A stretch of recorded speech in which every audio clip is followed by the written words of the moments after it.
À la une également ce midi, le monde arabe se réunissait hier à Marrakech pour la 6e édition du Forum de coopération Russie-Monde arabe. Après des entretiens avec ses homologues représentant le Yémen, Bahreïn, le Soudan et la Palestine, le ministre des Affaires étrangères marocain Nasser Bourita a accueilli le chef de la diplomatie russe, Sergueï Lavrov.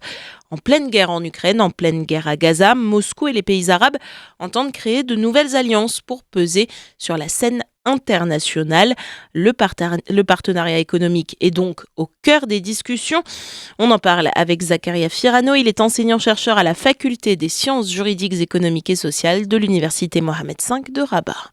Il y a un enjeu qui est un enjeu de pénétration de l'Afrique. Et là, c'est le Maroc qui va jouer le rôle de connecteur, aussi de médiateur pour pouvoir accéder au marché africain. Et donc là, la présence du Maroc est très importante dans ces accords parce qu'il constitue la trame causale entre la Russie et aussi les pays africains. Il y a également le deuxième volet. Les pays du Moyen-Orient sont des pays très influents en matière de pétrole, en matière de gaz et également en matière de matières premières énergétiques. Vous avez également, la Russie est un acteur très important en matière de régulation du prix à l'international du pétrole. C'est un acteur très important pour l'OPEP. Il ne faut pas oublier également qu'il y a aussi d'autres champs d'investigation économique. Vous avez l'agriculture. La Russie joue un rôle très important dans l'équilibre de l'agriculture au niveau international, que ce soit à travers la matière première nécessaire. Je parle ici d'exploitation des terrains agricoles. Et surtout, nous savons qu'aujourd'hui, le problème de l'Ukraine, il pèse lourdement sur le blé, sur les différentes matières premières.